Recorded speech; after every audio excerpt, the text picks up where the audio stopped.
పూర్వం ఒక ఊరిలో ఒక వ్యక్తి తన భార్యతో కలిసి సంతోషంగా కాలం గడుపుతున్నాడు. అతను సద్బ్రాహ్మణ వంశంలో జన్మించిన ఏ పూజలు ఏ హోమాలు చేయటం వచ్చేది కాదు. తనకు నచ్చిన ఏదో ఒక పనిని చేసుకుంటూ దాని వలన వచ్చిన సంపాదనతో జీవితం గడిపేస్తున్నాడు. ఇలా కాలం గడుస్తూ ఉండగా అతని భార్య గర్భం దాల్చింది. ఇక తనకు సంతానం కలగబోతుంది కాబట్టి ఇంకా ధనాన్ని ఎక్కువగా సంపాదించాలి అని అనుకుని పని కోసం పక్క ఊరికి వెళతాడు. అలా తన పనిని ముగించుకుని తిరిగి వస్తుండగా అతనికి ఊరి బయట ఒక అందమైన ఆశ్రమం కనబడింది. వెంటనే అక్కడికి చేరుకుని అక్కడ విద్యాభ్యాసం చేస్తున్న శిష్యులను చూసి తాను కూడా ఏదైనా నేర్చుకోవాలి అని అనుకున్నాడు. వెంటనే ఆ గురువుగారి వద్దకు వెళ్ళి తనకు కూడా మంత్రోపదేశం చేసి జ్ఞానాన్ని ప్రసాదించమని కోరుకున్నాడు. ఆ గురువు కూడా మామూలు వ్యక్తి కాదు, గొప్ప తపశ్శక్తి సంపన్నుడు, త్రికాల వేది. అప్పుడు ఆ గురువు, నాయనా, నీకు మంత్రోపదేశం చేస్తాను, కానీ నువ్వు నేను చెప్పినట్లుగానే చెయ్యాలి, మాట తప్పకూడదు అని అంటాడు. అప్పుడు ఆ వ్యక్తి, చెప్పండి గురువుగారు, నేను మాట తప్పను, మీరు చెప్పినట్లుగానే వింటాను అని అంటాడు. అప్పుడు ఆ గురువుగారు, నాయనా, నీకు ఇంకా కొన్ని రోజులలో ఒక పుత్రుడు పుట్టబోతున్నాడు. అలా నీకు పుత్రుడు పుట్టగానే నాకు తెచ్చి ఇవ్వాలి అని అంటాడు. దానికి ముందుగా ఆ వ్యక్తి ఆశ్చర్యపోయిన గురువుగారి ఆజ్ఞ కాబట్టి ఏమీ అనలేక సరే గురువుగారు అని చెప్పి అక్కడి నుండి ఇంటికి వెళ్ళిపోయాడు. అలా ఇంటికి వెళ్ళి జరిగినదంతా తన భార్యకు చెప్పాడు. తన భార్య మొదటగా తన పుత్రుడు దూరమవుతాడని బాధపడిన గురువుగారి వద్ద తన కొడుకు పెరిగితే చాలా గొప్పవాడవుతాడు అని భావించి గురువుగారికి తన పుత్రుడిని ఇవ్వటానికి ఒప్పుకుంది. కాలం గడిచింది. ఒక రోజున ఒక అందమైన మగబిడ్డకి జన్మనిచ్చింది. ఆ తరువాత గురువుగారికి ఇచ్చిన మాట ప్రకారం ఆ బాబుని తీసుకుని ఇద్దరు గురువు వద్దకు చేరుకుని తమ పుత్రుణ్ణి గురువుగారికి అప్పజెప్పారు. అప్పుడు ఆ గురువుగారు ఆ తల్లిదండ్రులు ఇద్దరు చూస్తూ ఉండగానే ఆశ్రమం పక్కన ఒక గొయ్యి తీసి ఆ చిన్న బాబును అందులో పాతిపెట్టేశాడు. అది చూసిన తల్లిదండ్రులకు చాలా బాధ కలిగింది. ఏంటి గురువుగారు ఇలా చేశారు? మాకు ఎన్నో రోజులకు సంతానం కలిగితే మా కళ్ళ ముందే మా పుత్రుణ్ణి పాతిపెట్టారు అంటూ బోరుని ఏడ్చి, ఇంకా ఏం చేస్తాం, ఆ పుత్రుడు మనకు రాసిపెట్టలేడు అని అనుకుని ఆశ్రమం నుండి బయలుదేరుతున్నారు. అప్పుడు ఆ గురువుగారు, నాయనా, మళ్ళీ నీకు కొన్ని రోజులలో ఇంకో పుత్రుడు జన్మిస్తాడు, అప్పుడు భయపడకుండా నా వద్దకు తెచ్చి అప్పజెప్పు అని అంటాడు.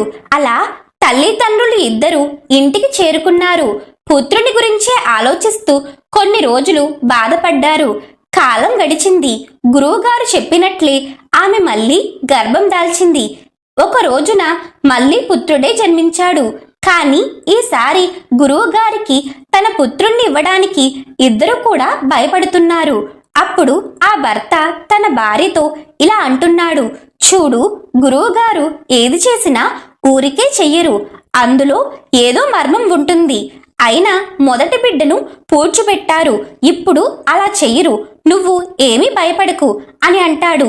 ఎలాగో తన భార్యకు నచ్చచెప్పి పుట్టిన పుత్రుణ్ణి తీసుకుని గురువు వద్దకు వెళ్లారు.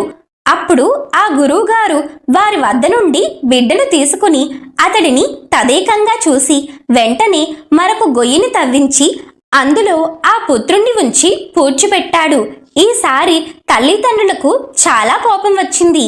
కానీ ఏమైనా అంటే గురువుగారు ఎక్కడ శపిస్తాడో అని అనుకుని అతడిని ఏమీ అనకుండా మిక్కిలి దుఃఖంతో అక్కడి నుండి బయలుదేరారు. అప్పుడు ఆ గురువుగారు, నాయనా, నీకు ఇంకా కొన్ని రోజులకి మరొక పుత్రుడు జన్మిస్తాడు, అతడిని కూడా ఇక్కడికి తీసుకురా అని అంటాడు. ఇక ఆ తల్లిదండ్రులు కోపంతో ఏమీ మాట్లాడకుండా అక్కడి నుండి ఇంటికి చేరుకున్నారు. అప్పుడు ఆ తల్లిదండ్రులు ఆ గురువుగారు చెప్పినట్లుగాని మనకు కొన్ని రోజులలోనే పుత్రుడు జన్మిస్తాడు, కానీ ఈసారి మాత్రం ఆ పుత్రుణ్ణి మనం గురువు వద్దకు తీసుకువెళ్ళకూడదు. అసలు మనకు పుత్రుడు జన్మించినట్లుగా కూడా గురువు గారికి తెలియకూడదు అని అనుకున్నారు. కాలం గడుస్తూ ఉంది. ఆమె మళ్ళీ గర్భం దాల్చింది.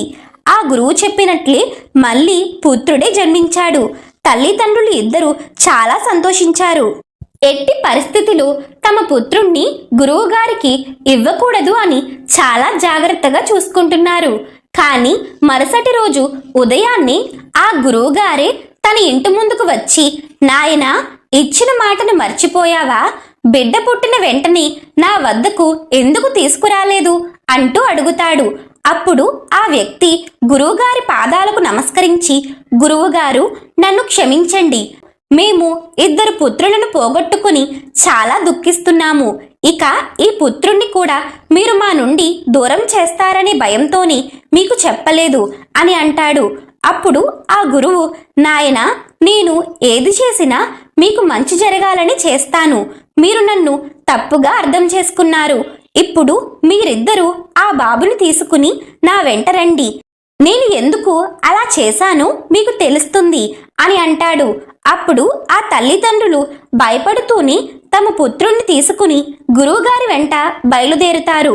ఆ గురువుగారు నేరుగా వారిద్దరిని ఇంతకు ముందు వారి పుత్రులను పాతిపెట్టి ఉంచిన ప్రదేశానికి తీసుకువెళతాడు. వారికి మళ్ళీ భయం మొదలైంది. మళ్ళీ గురువుగారు ఈ పుత్రుణ్ణి కూడా గొయ్యిలో పాతేస్తాడేమోనని భయపడతారు.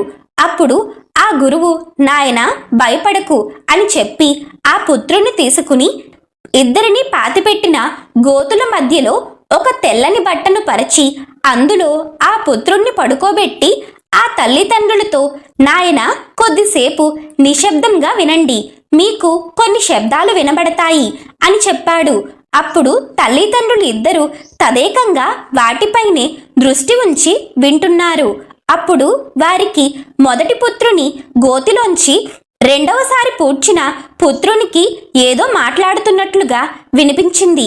మొదటి పుత్రుడు రెండవ పుత్రునితో ఇలా అంటున్నాడు, ఒరేయ్, ఎందుకురా నువ్వు వీడికి పుత్రునిగా జన్మించావు అని అడుగుతాడు. అప్పుడు రెండవ పుత్రుడు, వీడు పూర్వజన్మలో నా స్నేహితుడు, నా వెంటే ఉండి నన్ను మోసం చేసి నా ధనాన్నంతా కాజేశాడు.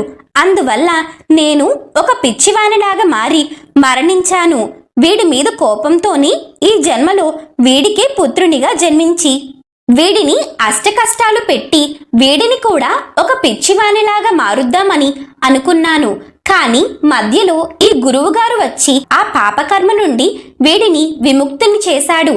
అలా వీడు తప్పించుకున్నాడు. మరి నువ్వెందుకు వీడికి మొదటి పుత్రునిగా జన్మించావు అని అంటాడు. అప్పుడు మొదటివాడు, వీడు నన్ను పూర్వజన్మలో మోసం చేసి నన్ను నానా హింసలకు గురి చేసి నన్ను నా కుటుంబం నుంచి దూరం చేశాడు. ఆ పగతోని నేను ఈ జన్మలో వీడికి పుత్రునిగా జన్మించి వీరిద్దరిని విడదీద్దామని అనుకున్నా. కానీ మధ్యలో ఈ గురువుగారు వచ్చి మనిద్దరిని తాను తీసుకుని వీరు అనుభవించవలసిన పాపకర్మల ఫలితాన్ని తప్పించాడు.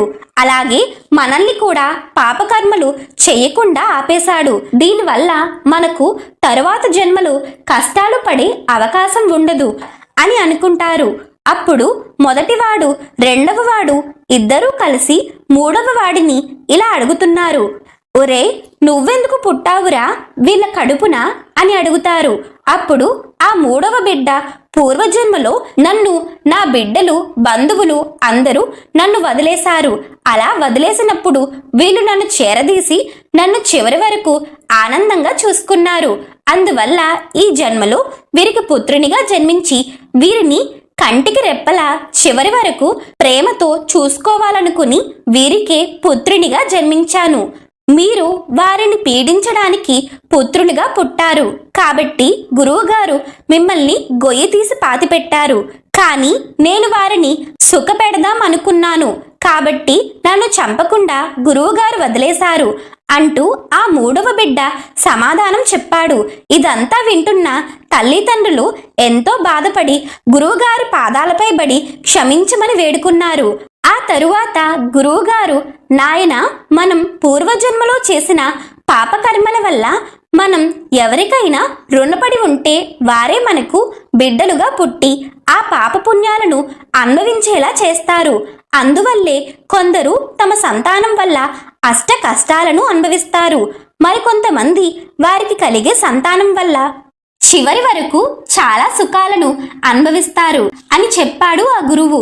ఆ తరువాత ఆ పుత్రుని తీసుకుని వారిద్దరూ అక్కడి నుండి ఆనందంగా వెళ్ళిపోయారు. చూశారు కదా, మనకు కలిగే సంతానం పూర్వజన్మలో మనం చేసిన పాపపుణ్య కర్మల వల్ల మనం ఎవరికైనా రుణపడి ఉంటే ఖచ్చితంగా వారే మనకు సంతానంగా జన్మించి, పుణ్యకర్మ అయితే సుఖాలను, పాపకర్మలను చేసి ఉంటే ఆ సంతానం వల్ల చాలా దుఃఖాలను కలిగిస్తారు. చూశారు కదా, మీకు గనుక ఈ వీడియో నచ్చితే జై శ్రీకృష్ణ అని ఒక చిన్న కామెంట్ చేయండి.